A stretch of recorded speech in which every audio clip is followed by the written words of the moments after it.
Hey y'all, it's December 23rd. Merry Christmas Eve. I am sitting here in the parking lot again, already having eaten, well, most of my donuts and had some quiet time. But hey, I wanted to just try and sneak in another sprinkle chat, another songwriting. I think this is part 5.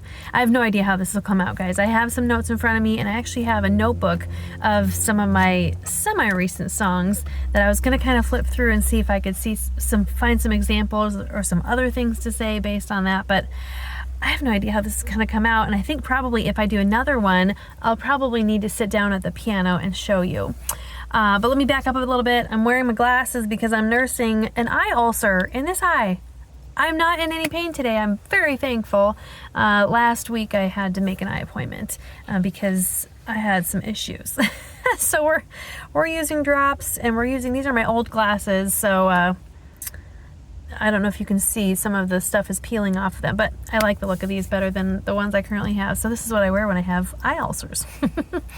Anyway, and I'm very, very thankful and excited to announce that for our sprinkle campaign, we are up to 79%. I was so encouraged last week to see some significant gifts come in, and so we are up to 79%.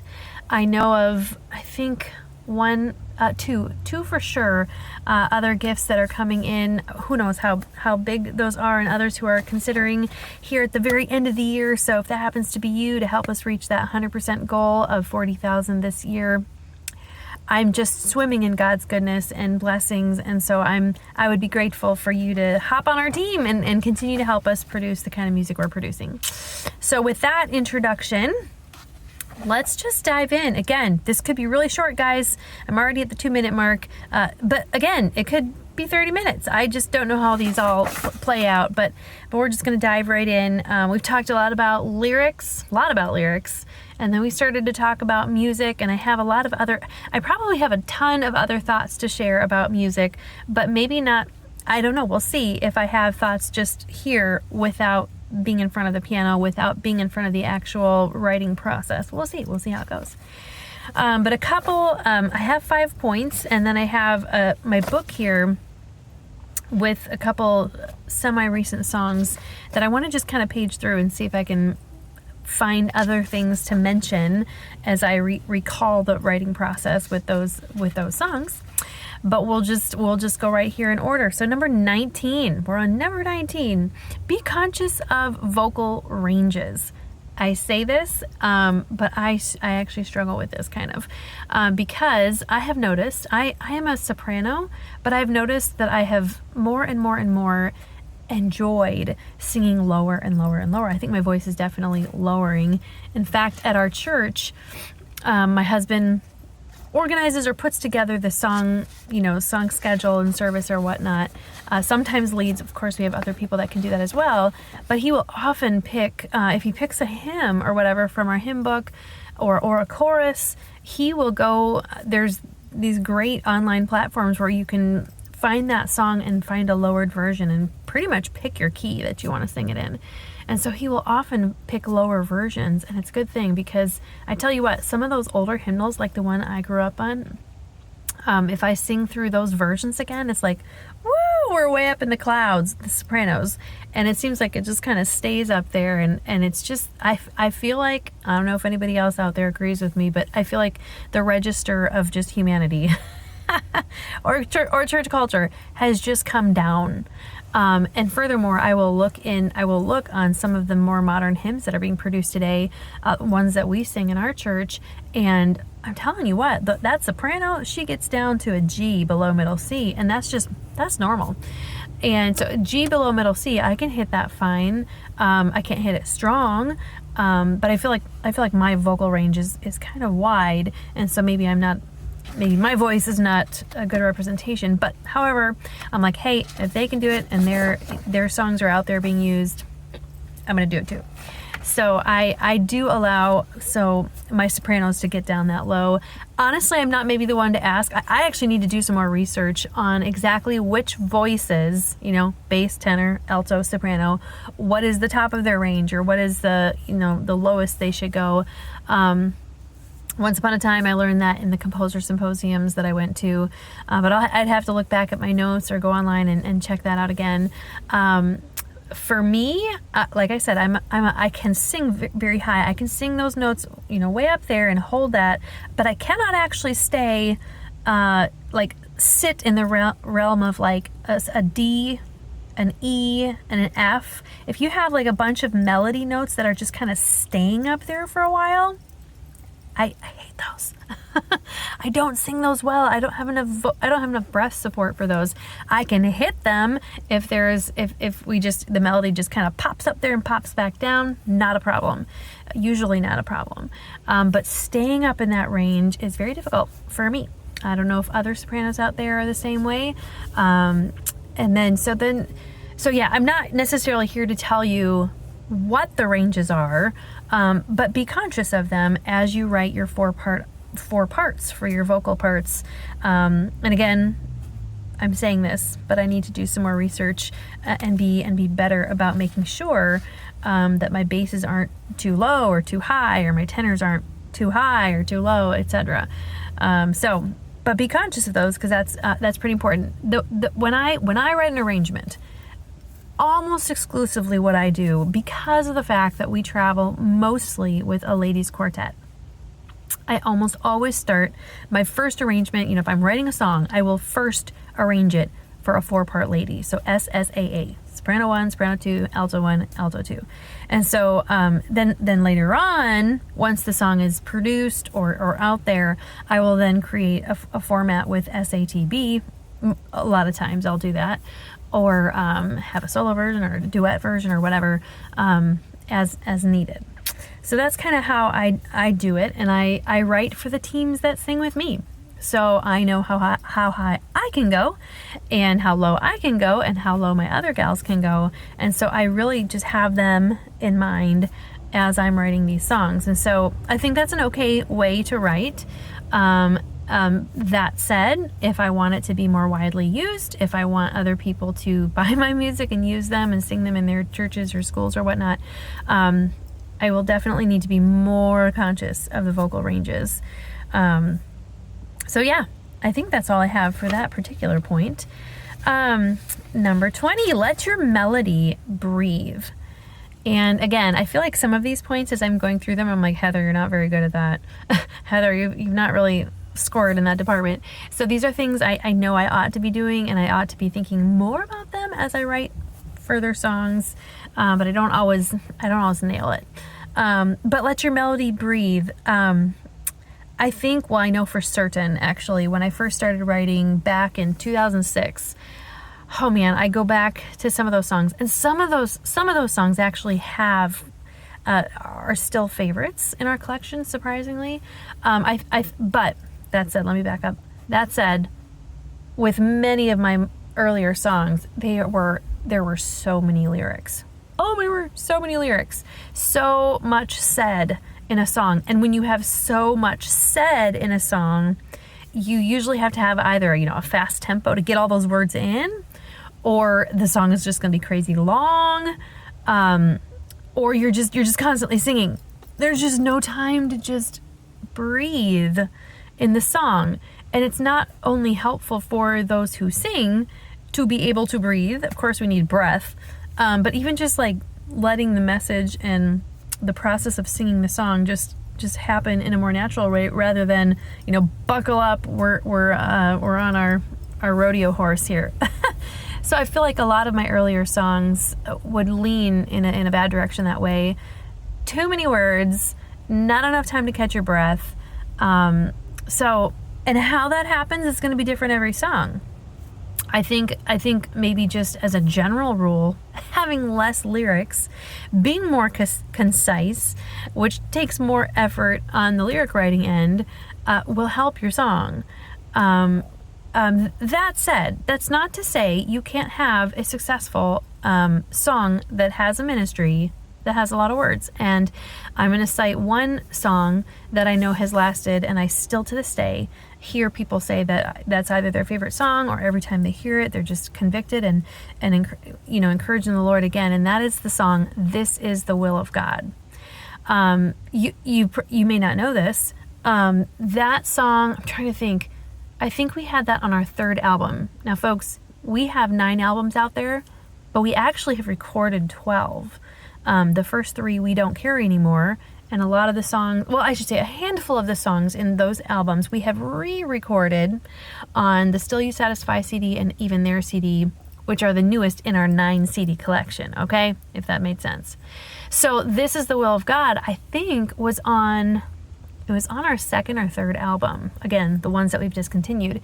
So then we re-recorded it on King of the Night CD. And when I did that, and when I wanted to re-record it, because I knew it was having a ministry and people were being affected by it, I actually went in and rewrote it. Not rewrote it. I didn't really rewrite the words, but I'm pretty positive that I actually removed a verse. Something like that. It was just like, I'm like, I think this is a good song. There's a lot of good stuff to be said, but it's way too long. It doesn't breathe. So I nixed a whole verse and just kind of scrunched it together a little bit more, rearranged it. And so the version you hear today, I'm pretty sure that's the version that I rewrote. Again, this is why I tell you beginning composers, keep writing. You're going to write songs like that you regret. You look back and you're like, oh boy, I would have never written a song like that. It's okay to take a few of those and to rewrite them. I've done it. I don't want to make that a life habit. I want to just make my next song a much better song and my new compositions much better. But it's okay. Keep writing. You will learn something. You will probably create something of value. And it's all right to take some of those and just kind of rework them later on.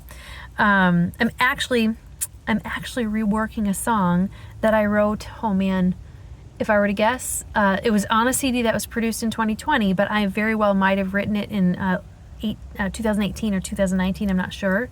I just loved the message so much and I felt like there's value to it, but I didn't love the arrangement that I had it with. And so I'm kind of rearranging it. Again, I do not want to do this on a regular basis. I don't want to go back to my whole collection and rewrite. No, a lot of work. But every so often it's okay to do that. So, and again, the previous song probably didn't breathe like I'm talking about. It didn't just lay well. The new version I made more concise lyrically, says the same thing essentially, but I reworked the poetry. But yeah, so specifically let your melody breathe, but kind of in all these comments, I'm trying to encourage you to just let your whole song breathe. Don't be on a rodeo horse, and I'm preaching to me, because there's some times where I'm just like, ooh, this song's got energy, and you just keep going, and you get to a point where you're like, I can't breathe when I'm singing this song. There have been times where I'll have songs like that in a program, and I'm literally every time I'm like, okay, Heather, buckle up, because this has got energy, lots of it, and it's okay to have songs like that. But it's probably best if your songs, I mean, you want some of those songs in your program, then you want even your concert to breathe. You want to have some energetic ones and you want slower ones, etc., etc. But within a song, do your best and just say, how can I make this song breathe? Are the interludes long enough? That's the section between the verse, you have a verse, chorus, and then you have a little interlude. Are those long enough? Are they short enough? Whatever. Are your intros long enough? Do they need to be long? Do they need to be short? So let me mention this too, and I'm not giving you a lot of great examples on this point, but rest placement is just as important as note placement.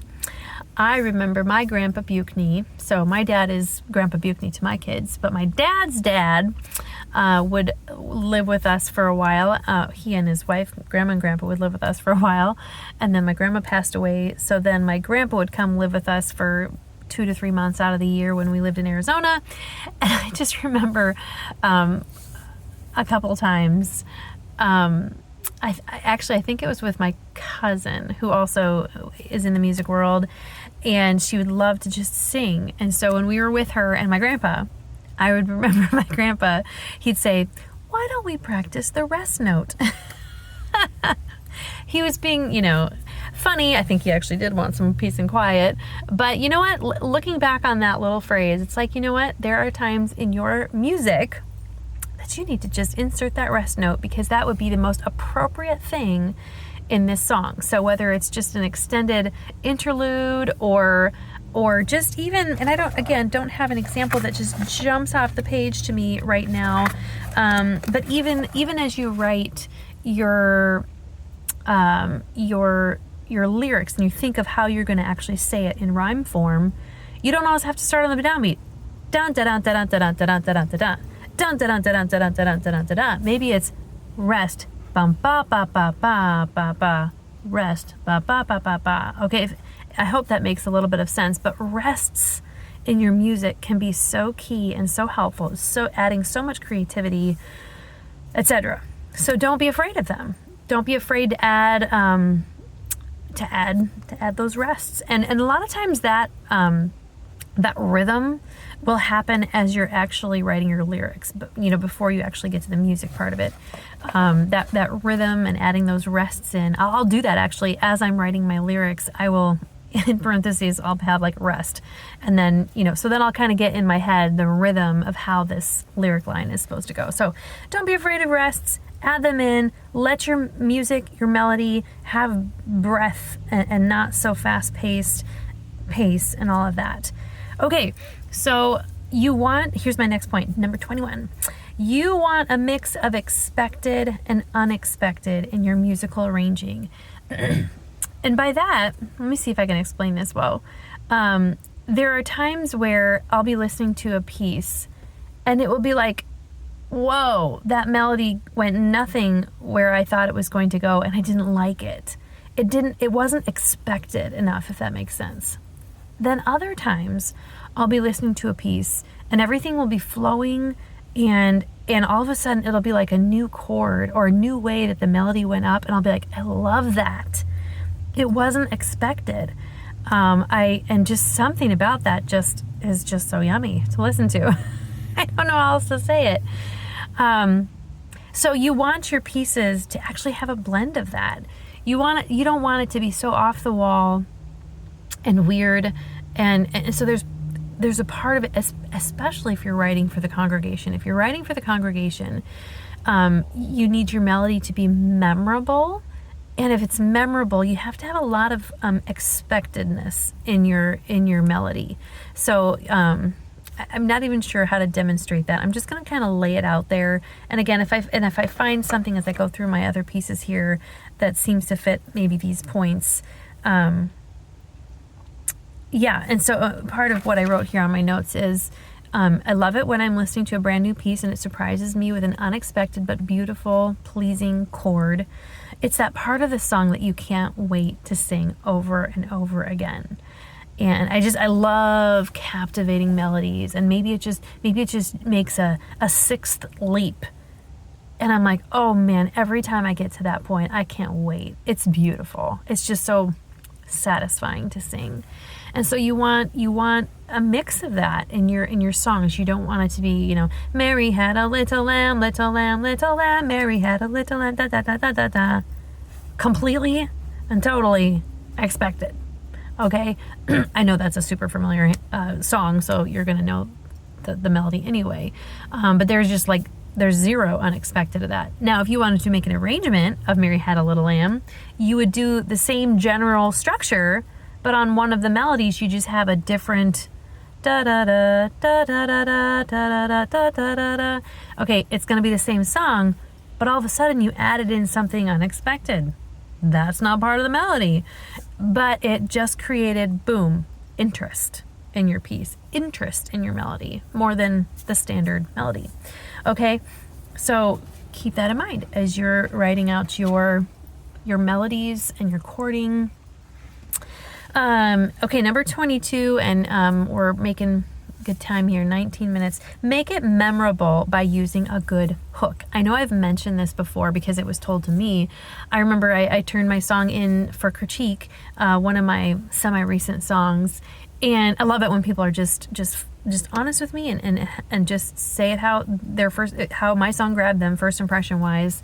And this person said, she may have said something like solid arrangement, yada, yada, yada. But she said there's no hook. There's nothing that I'm going to wake up the next morning and be like, singing that little motif because that was the hook that I just can't get out of my head. And so I took that to heart, and I went and I revisited that particular arrangement. I actually know what it was. It was from the song At the Sight of Crimson Red.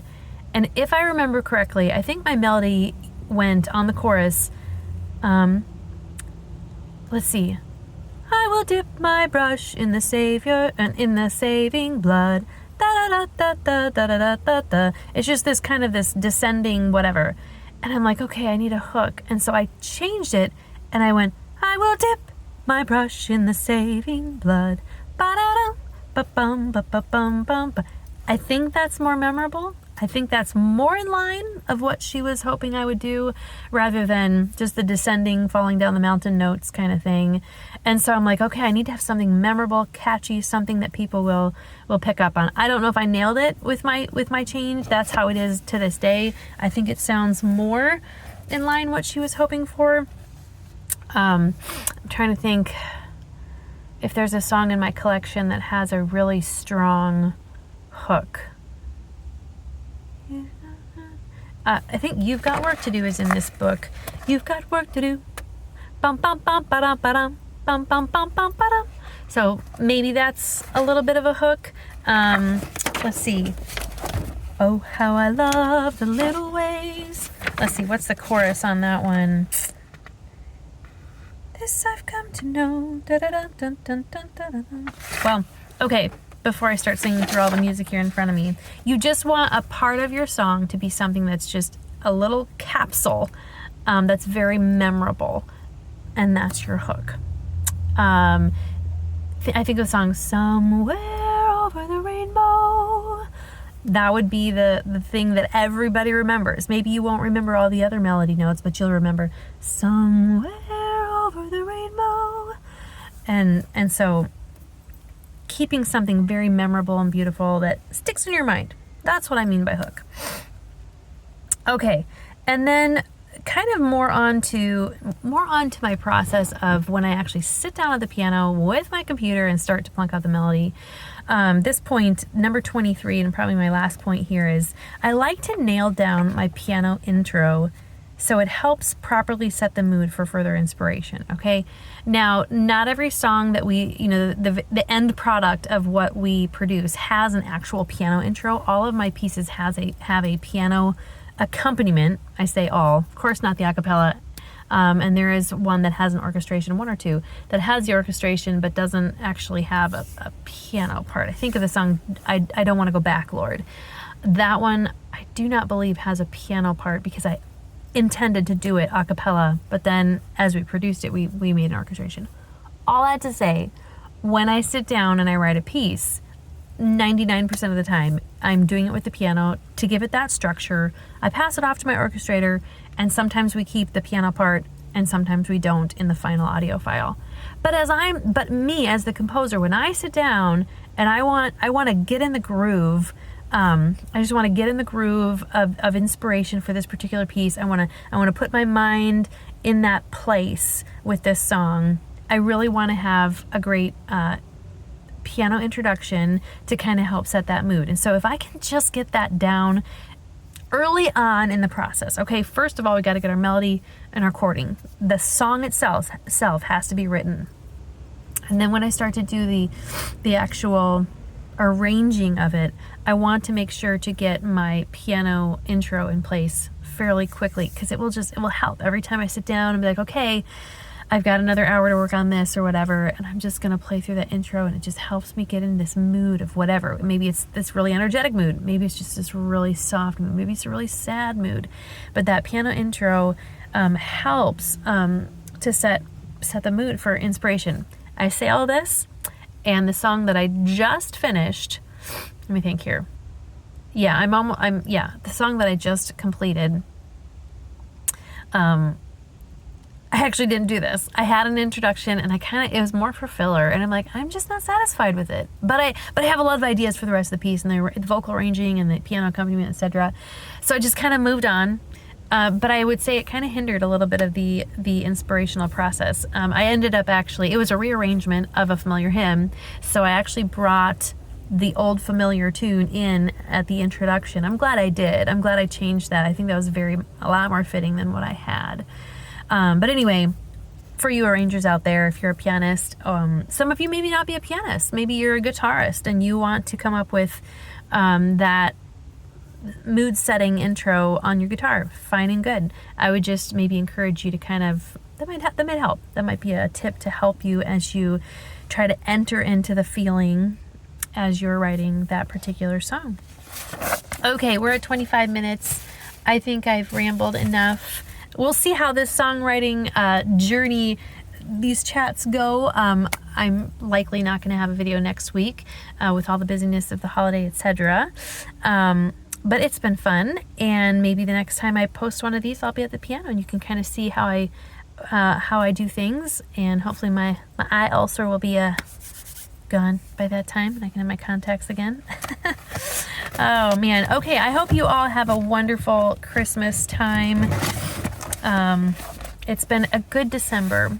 I am thankful in a weird way that we weren't in December weren't in Israel at the beginning of December, because I have not felt very stressed this season, and I'm always thankful about that. I don't handle stress very well. I think there's some subconscious ramifications to stress and anxiety or whatnot. So I'm thankful for just a good season. My kids from college are back home, and we just had a really fun time playing a game last night with some of them. So some of my kids. So it's good. It's been good. I hope you have a great Christmas Eve. Our church has a Christmas Eve service tomorrow night. My husband always does a really great job with those, making them really meaningful. And so, all right, Merry Christmas, and we shall see you when we shall see you. And you take care. Safe travels. May the Lord bless your holiday.